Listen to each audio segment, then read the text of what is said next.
আমরা এখন ঘুরতে যাচ্ছি ওয়াটার পার্কে দুপুরবেলা। রিসর্ট এই যে আইসক্রিম খাচ্ছি, খুব এনজয় হচ্ছে, খুব আনন্দ। আগে মাসির বাড়ি কতদিন থাকতাম যে এইসব সব ঘুরতে পারতাম। প্রথম রিসর্ট এটা ইয়ে বলছিল, মেসো বলছিল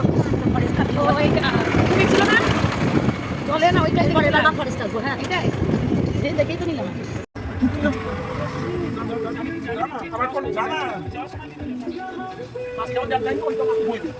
সবাই মিলে ঢুকে গেলাম।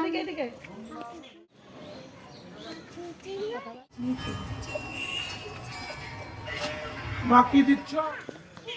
এই যে এটা আমার একটা শাশুড়ি মা, এটা হচ্ছে এটা আমার একটা শাশুড়ি মা, এইটা আমার একটা শাশুড়ি মা। হাঁটো হাঁটো, স্মার্ট করে হাঁটো, স্টাইল করে হাঁটো। বসার স্পেস আছে, কুড়ে ঘর, বাট ওয়েদারটা খুব সুন্দর। ওই যে জিরাফ দেখতে পাচ্ছ। না না না, জিপ কর। ফুল তুললে 500 টাকা জরিয়ে অনেক বড় প্লেস আছে এখানে। দুটো আমরা মেন জায়গায়, main point, mini water park. এখন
পিসির জামা পড়েছে, পিপির জামা।